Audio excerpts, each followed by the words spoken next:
paint of crew. iPets, having fun with you. You can be your friends, the fun will never end. Teaching you to draw and paint. Learning step by step with simple shapes and styles. Sharing out adventures and happy smiles. Climb aboard and let's get started.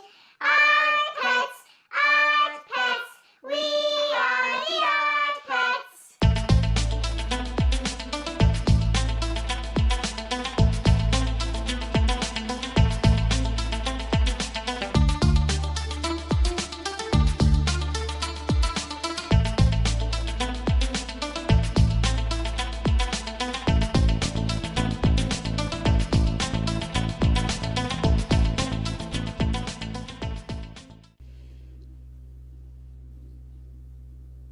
Oh, hello again.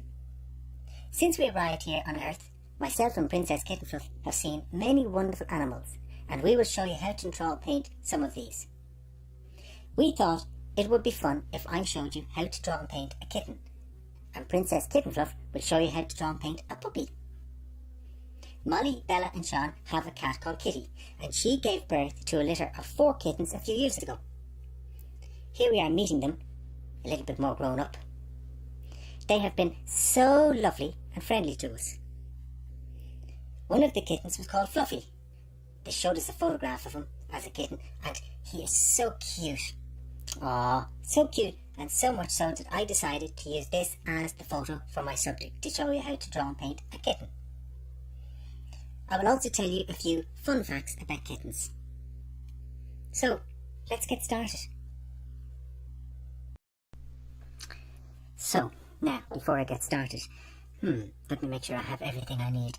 I have my photograph of Fluffy, I have my diagram, I have my paper, I have my pencils, my 2B and my 6B, I have my rubber and my parer, and of course I have my apple in case I get hungry. And let me see, is there anything else I should have? Oh yes, I have my emergency supply of marshmallows. Yummy. I look forward to having some of those in a little while. So I've got out a little diagram to give us an understanding. Remember before we talked about the idea of everything being a shape. So when you look at anything to start drawing it, you must always try and look for the simple basic shape. So remember, a circle or a square or a rectangle or a triangle, or maybe all of those shapes combined in different ways. So when we look at the head of Fluffy, which we're drawing, which is so cute, you can see here, I've done out a little diagram. So when we look, you can see that we have what is a square here, and then we've turned that on the outside into a rectangle. So what we're saying is that there's a sort of circle that we sit Fluffy's head into here, and then the triangles for the ears sit outside of that, creating a little bit of a rectangular shape. So we start with what we have here is a cross in the middle where there's a vertical or standing up line and a horizontal or lying down line. In fact, this one though, because Fluffy's head is slightly tilted to the left as we look at it, the horizontal line is leaning slightly to the left, almost in a diagonal fashion. So we're going to start with the cross in the middle. So we're going to start, as before, with just a light line, not too heavy, because you want to be able to rub it out and make sure it doesn't leave a line behind. But at the same time, I want to draw it strong enough so that you can see it when we're doing our initial soft outline drawing. Notice how far back I'm holding the pencil. I'm not holding it like a pen or up front when I'm writing, which is here. I'm holding it further back, and even though that might feel a bit odd, it still gives you more freedom when you're drawing. Then I'm going to draw the center line down and make a sort of cross shape, and that line doesn't have to be perfect, just like so, just like so. And what we're looking for, as I said, is almost a square shape. So I'm going to take a square out of that, and these are only guidelines, and these are lines which we will rub out when we're finished our drawing. And your square shape, none of these shapes have to be absolutely perfect, because your drawing of Fluffy can be slightly different. Now, into that, I'm going to put a circle. Just a very loose circle. I'm not going to try and be too neat and tidy at the moment. You can see my lines are very loose and free. I like to call them working lines or search lines. So I'm just feeling my way through in the shape. And what I like about this step-by-step process is it allows me to just become comfortable with drawing and not try and be too perfect from the beginning. It allows me to make mistakes and correct as they go along. And it's a nice way of just examining and checking whether or not I'm doing the drawing itself correctly. Plus, it's fair, and I find it a lot easier. And I found this very successful when I was teaching the Fluffykins on Planet Fluff how to draw and paint. Now, once we have that loose circle, we're now going to add in the shape for the ears. What shape are the ears? That's right, they are triangles. One over here to the left or to the right hand side, just about there. They don't have to be in exactly the same positions. And then we have another triangle over on the left hand side over here. Now, no two kittens are the same, and so even though we're using Fluffy as our model, other kittens might be slightly different, and your drawing of Fluffy might be slightly different, and that's perfectly correct. Now, you may wonder why we drew a cross. The reason I drew a cross is it helps us to understand the middle line down and the middle line across on the head. And one of the funny things about drawing both animals and people is I find sometimes people tend to think that the eyes are much higher on the head than they actually are. Usually when you're looking at a person, and in this case Fluffy's the same, when you're looking at them straight on, the eyes tend to get halfway between the top and the bottom of the head. So when we look at a photograph of Fluffy, you can see his eyes are about halfway between the top of the head and his chin. So this helps us just to guide that. Now you can see in my diagram, underneath the cross, I've drawn the two little ovals or circles for the eyes, and that's what we're going to do here. So over on the right hand side, we're looking at the distance. So the distance to the right of the eye, the distance between the two eyes, and the distance to the left of this eye are about the same. So we want to draw either a loose circle or an oval just on the right hand side, and the same again on the left. And we're just watching for the distance here and here and here. We're going to try and make sure they're about the same or thereabouts. So as I said before, and I keep saying it, it doesn't have to be perfect, but as close as you can make it, okay? Then from there you can see there's a triangle from the eyes down to meet the nose. So you can see here, look, down to meet the nose, and also on the other side. So I'm going to take a small little soft line down here and another soft line down there, and where they meet, that is where I'm going to place Fluffy's nose. Beautiful little nose. Just there, like so. So we have a circle for the head, we have two triangles for the ears, two circles for the eyes, and a triangle for the nose. And that brings us very much close to the diagram that I've drawn here in terms of what started. The circle pretty much sits into this square, and then the ears sit slightly outside of that here and slightly outside of that there. And that gives us the chance just to use all of the shapes, a square, a rectangle, a circle, and a triangle to build our basic shape of Fluffy. If we're happy with this shape, we then move into stage 2. If the shapes that we've drawn in this basic format are not correct or don't look right, you're better to stay with this simple shape. Try and get that first before you move into stage 2. So each stage, try and make it as best you can before you progress into the next one. Now, if we're happy with this, we're going to start refining these shapes a little. And I'm going to start with Fluffy's eyes. He's got the most beautiful blue eyes. So, here are a few fun facts about kittens that you may not know. All kittens are born blind with their eyes tightly sealed shut, and also deaf. Their eyes will start open usually around 7 to 10 days after birth. For this reason, newborns are completely helpless and dependent on their mother. Also, all kittens are born with the most beautiful blue eyes, but these too will change over time. I never knew that. Now, we can see that the top line is slightly straight, so we put that in there. And then down here you can see the way it rounds, so it comes down and around here. And then we have the eye coming up to meet that there. And I'm leaning a little bit stronger on my lines now for this. Then the same on the other side. The line along the top, sharp line down to the right hand side, then comes back here. Then just join that up into the corner of the eye there. That's the first thing we're going to do. From there, I'm going to put a little bit of shadow into the eyes just to colour them down, and I'm using what's called a hatching stroke. You may remember from one of the other videos we talked about hatching, and hatching is when you're using your lines side by side. So just bring the pencil line side by side to create a shade. So you can have gaps in the hatching where you have just a soft shade like that, or you can bring them close together, we have a full shade like so. And depending on how much pressure or weight or how heavily you lean on your pencil, you can make those lighter or darker. But we'll talk more about that when we're actually doing our shading. From there, I'm going to put in the pupils, just marking where the pupils are a little. You can see the darker pupils here, which have an almost diamond shape to them. And we're going to put those in there. They're quite large, and the same on the other side here. As Fluffy is looking at us. They have very curious and playful eyes. Very beautiful. He's so cute. Yeah. Okay, if that works, we're now going to move down to the nose. You can see he's got a beautiful pink nose, which we see here. And you can see that the shape on it is a triangle, but it's a little bit more refined than that. We have two shapes. We have the top line here, which dips a little. That's known as concave. So when you see a straight line, if it's dipping down like this, it's known as concave. It's going inwards. If it was going in the opposite direction, that would be known as convex. So that's convex, that's concave. The top of Fluffy's nose is a little bit concave, so I'm going to just soften that a little there, to that space. Bring it down here. And I'm going to just make it, you can see, just a very soft marking for the lips. When this photograph of Fluffy has been taken, I'm sure he was looking at the camera and saying, what is that? Because a kitten on Earth wouldn't know what a camera is the same way as a kitten on Planet Fluff would know. We know all about cameras and photography and computer technology. But it's different. All the animals can talk to one another on Planet Fluff, which is, I find that very strange here on Planet Earth, that the animals don't talk to humans. I wonder why that is. Maybe you can tell me why animals don't talk to humans on Earth. Or maybe they do and they just don't let us know. Maybe some humans do talk to animals and they don't let us know. So we have the soft little mouth. From there, I'm now going to go and I'm going to look at the outline of the ears.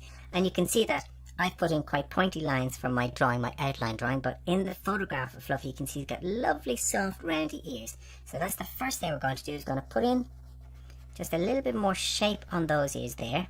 And you can see I can keep all my guidelines. So far I'm not taking anything out. So it's a little bit in and out as we go around. It's not a perfect straight line, because nothing on animals is perfectly straight, or even, or people for that matter. The same on the other ear. You can see it's up, down and around. So they dip in and out. So we just make this a little bit more rounded. Back in that way. And as I said before, I'm leaning a little bit heavier on my pencil now, just so I can see my lines. And as before, if you don't get exactly the same shape, does it matter? No, not at all. From there, you can see if we take a straight line across the top, the ears are pretty much on the same line, even though they look much higher. A lot of photography, a lot of things we look at are what we call illusionary. That is to say, they look different to what we're actually seeing. When we learn to draw and paint, we have to learn to draw what we see, not what we think or what we know, but what we see, because sometimes they're different because of perspective or proportion. So, for example, let's take a set of train tracks. So, if you are standing on a height looking down on a set of train tracks, you know that we have our two lines in the train tracks, and you know that the distance between each track from left hand side to right hand side is the same. So the bars that go horizontally across and the two bars that go vertically, we know that they are the same width. However, if you were standing beside the set in train tracks, and let's say you have your horizon line here and the train tracks are going away from you, what you would actually see would be this. So you're standing here, okay, and you're looking at the train tracks going away, and the lines then would be very close together in the background, and as they come nearer to us, they appear to be wider, both in terms of the space between them and also from left to right. Now we know that the width of the train track from here to here is exactly the same as from here to here, but they appear to be narrower as they go away from us towards what's known as the vanishing point, the VP. The vanishing point is where these lines meet, and that helps us to convey through perspective the illusion of depth on a two-dimensional surface, or the illusion of 3D on a 2D or flat surface. Whereas if we didn't draw them going away and narrowing, if we drew them like that, we'd never be able to convey the idea that there was depth in our painting. It would always look very flat. I thought this was very interesting, so I did a little bit of reading on it. Perspective, as we use it and know it today, was rediscovered by a man by the name of Filippo Brunelleschi.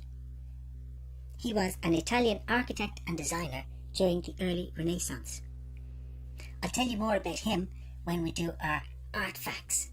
So when we look at Fluffy, you can see if I took a straight line across the top of the ears, they're in very much the same line as the top of the head, even though they look taller.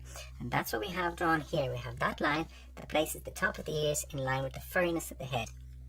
So I'm going to leave that there to represent that sort of furry shaping for the moment there on that. Then you can see a little bit of shadow on the inside of the ear here and also there. So, and that dips a little there. So I'm going to just indicate some of that fluffiness and some of that unevenness on the ear here with a vertical broken stroke, just small sharp lines, like so on the other side, just to give a little bit of the impression of the inside of the ear there, and a little bit there.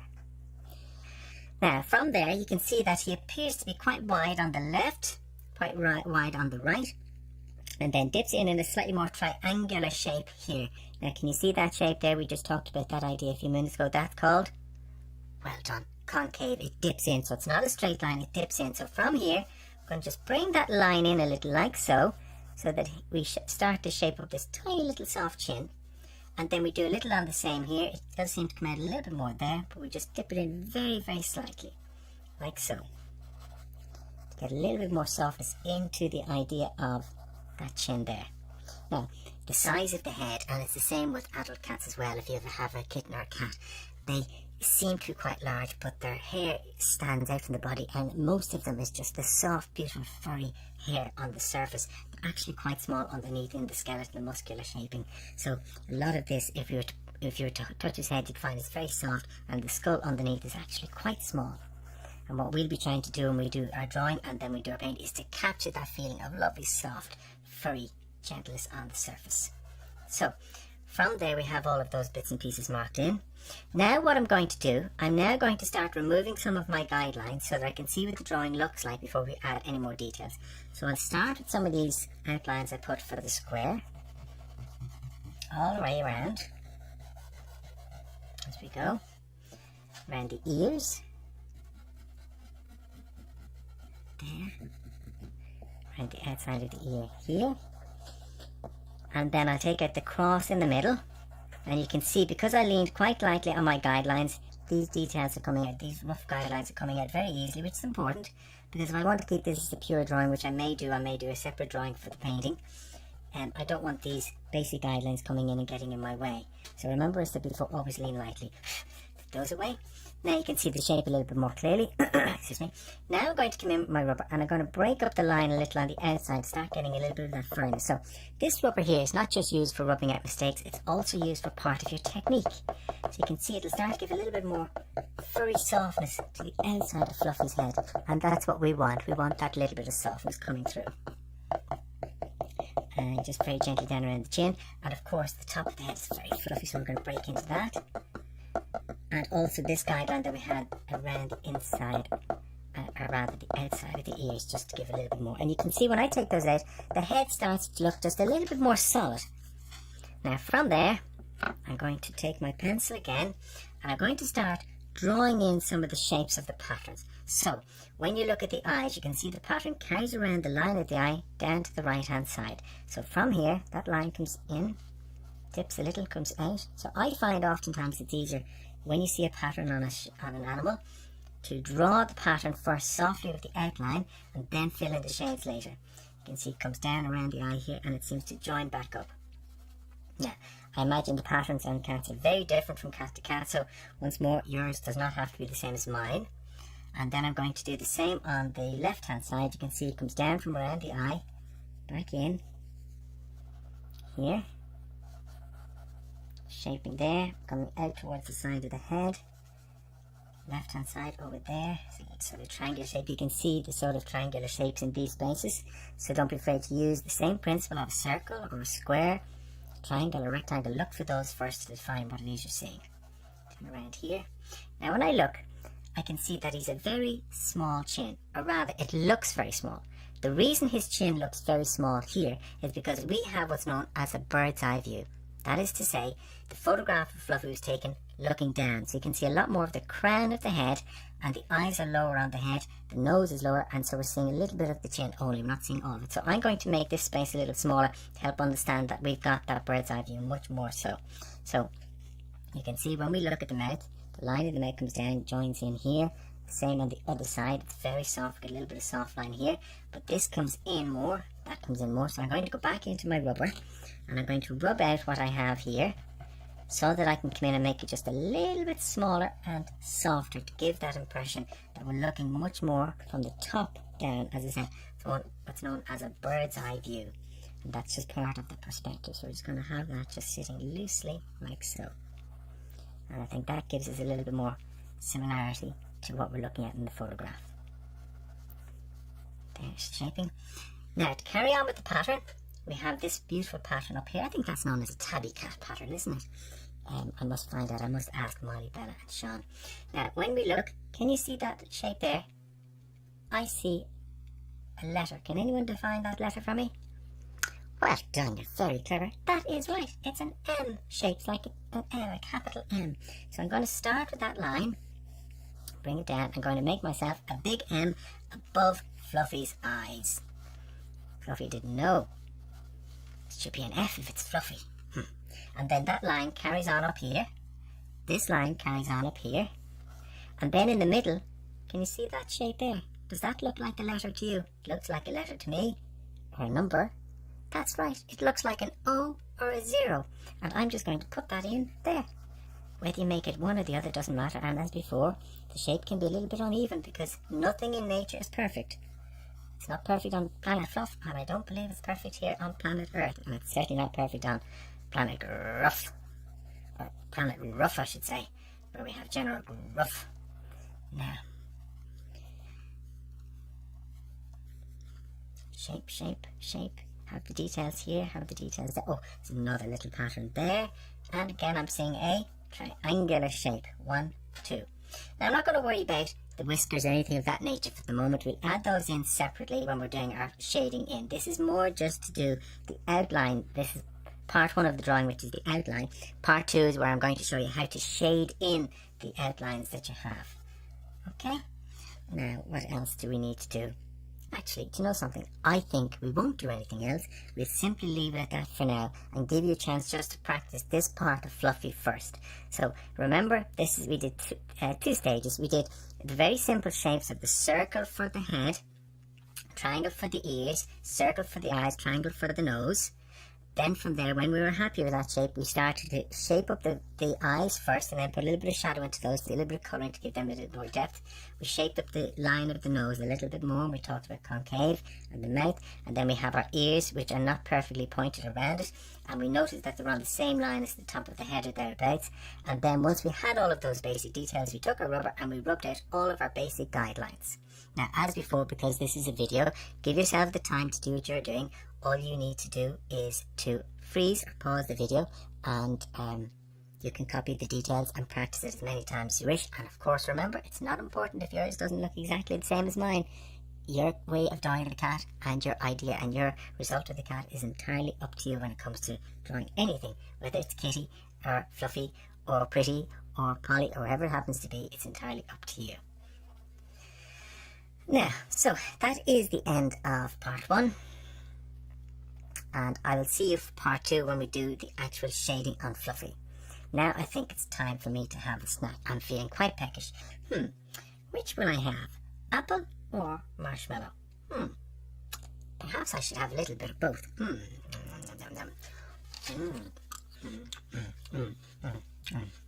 I love apples. This is such a tasty, juicy apple.